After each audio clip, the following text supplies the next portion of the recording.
sustainable changes in your home, you've got to have a bigger reason than just wanting your house to be clean. That is going to happen. It's going to become easy to clean, easy to pick up, easy to keep organized, easy for your family to help you pick up, easy for your family to help keep it organized. But it's really about so much more than that. And that is why I've created this entire channel dedicated to helping you learn how to clear clutter from your home so that you can have the motherhood experience that you want most. So, as a mom of five, obviously being a mom is very important to me and a huge part of my life. It's something I take very seriously and I truly enjoy being able to do. But that wasn't always the case. When I had my first three kids, I was living a very normal American standard life where we had way too much stuff. My kids had way too many toys, way too many clothes. I said yes to everything that was free or cheap. And our house was super cluttered. It was way too small for the amount of stuff that we had. And motherhood, I thought, felt more like an endless chore rather than this like beautiful experience that I was hoping it to be of raising my children, doing fun things with them, and just being able to connect with them and raise them up to be amazing adult humans as unscathed as possible. So that wasn't true for me in the first several years of motherhood, mostly because I was drowning in this pointless work caused by having too many clothes, too many toys, too much stuff, saying yes to free, saying yes to all of the hand-me-downs from family and friends when I really didn't need to. And it made my life it made it unnecessarily hard. And we decluttered back in 2013. We actually moved from Alaska to Florida and decided to get rid of everything. So that's pretty extreme. And I don't recommend it. But my life and my motherhood got so much easier after that. And I had time to do things. And it was like every single weekend, even though we were both working full time outside of the home and we had small children, every single weekend felt restorative. It felt fun. We could go do beach adventures and go for drives and go play and go to parks or stay home and take naps.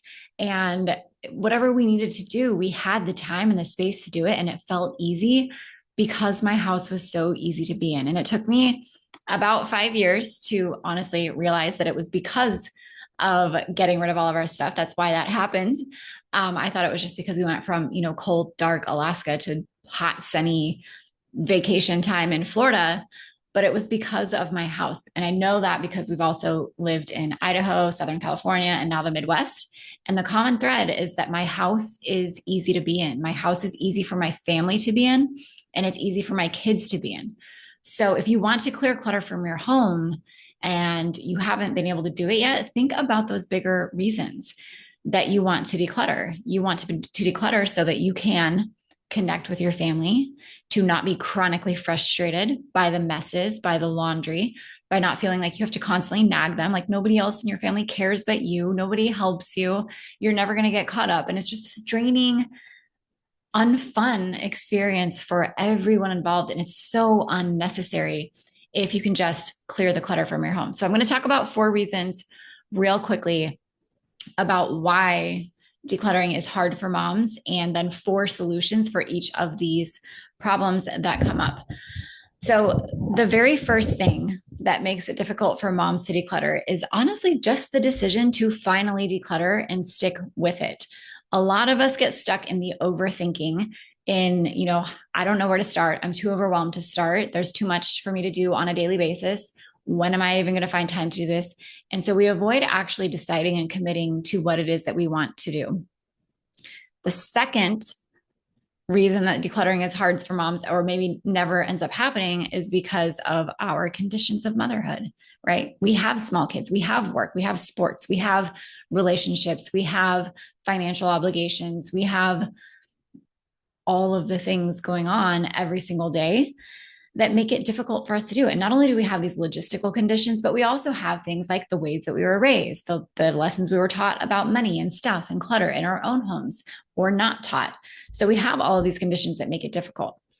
The third reason that decluttering is difficult is because we don't understand how to not reclutter, how to not reaccumulate stuff. And so we get in these cycles where it feels like it doesn't matter if we declutter because there's still going to be more stuff, whether it's by way of you or family and friends or birthdays and holidays or school or whatever it might be, it feels like just this revolving door of clutter that never ends, and we don't know how to stop it. And it gets to feel like a little bit of a lost cause.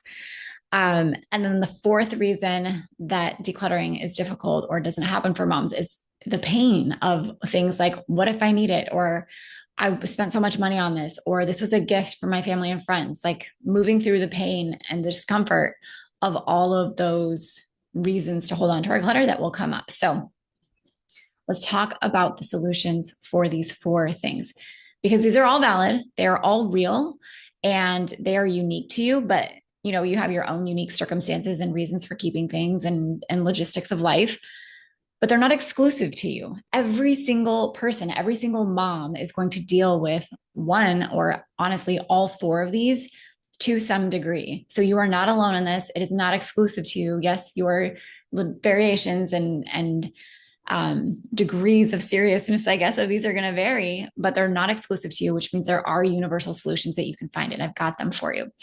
So if you are struggling to just decide and commit to actually decluttering, because maybe you feel so discouraged, you're unsure if it will work for you, you aren't sure if your family will ever be on board, you need decision support.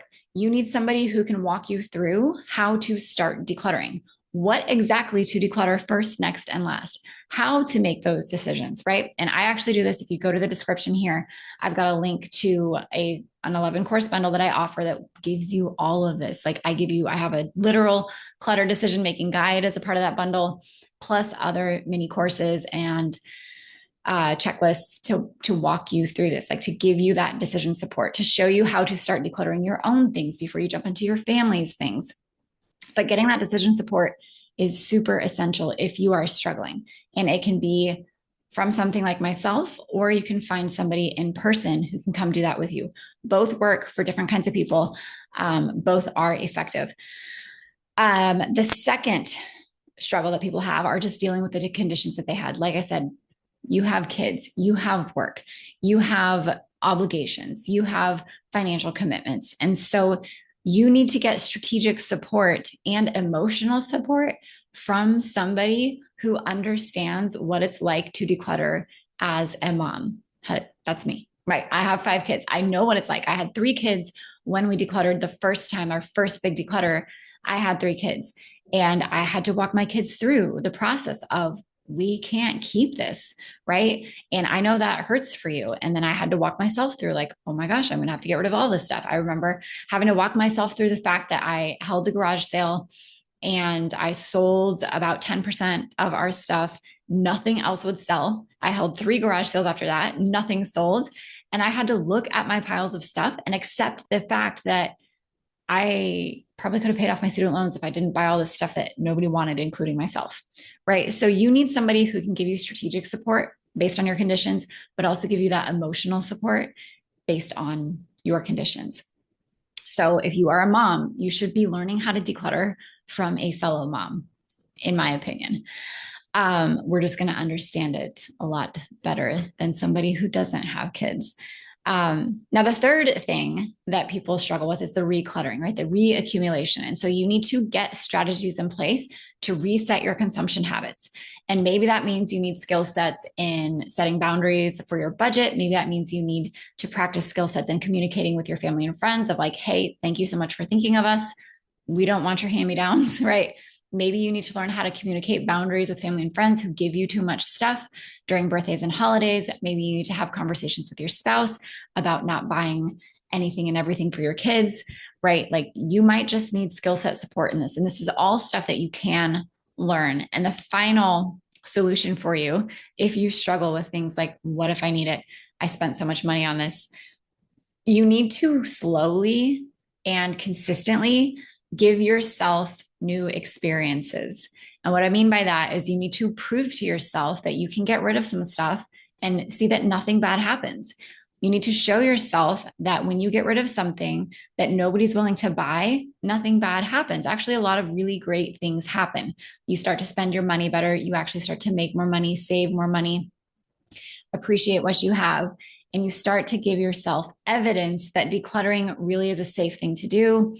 It's really beneficial for you. The benefits trickle into every other area of your life. and it's an amazing experience for you to have. But for most of us, it's new. And so a lot of us resist something new that is unfamiliar, even if we think it's going to be good for us. And so if you can find ways to declutter bit by bit, slowly over time, and give yourself evidence that decluttering really is a good thing for you and that you can do it, you're going to have more long-term success in clearing clutter from your home. So let me know down below if any of this is relatable to you at all. If you would like support in decluttering your home, I do have an 11 course bundle full of 11 different mini, micro, teeny tiny decluttering courses that will help you start and finish different areas of your home. So we've got toys, clothes, paper. I've got the clutter decision making guide. I've got some additional things in there like just in case and some decluttering subliminal audios if you want to rewire your subconscious thoughts and patterns around clutter, decluttering, spending, all of that. It's a great bundle. It's down below. You get each of those courses for just $3 each at this point. So go check it out below and make sure to like, subscribe, and I will see you around for the next video.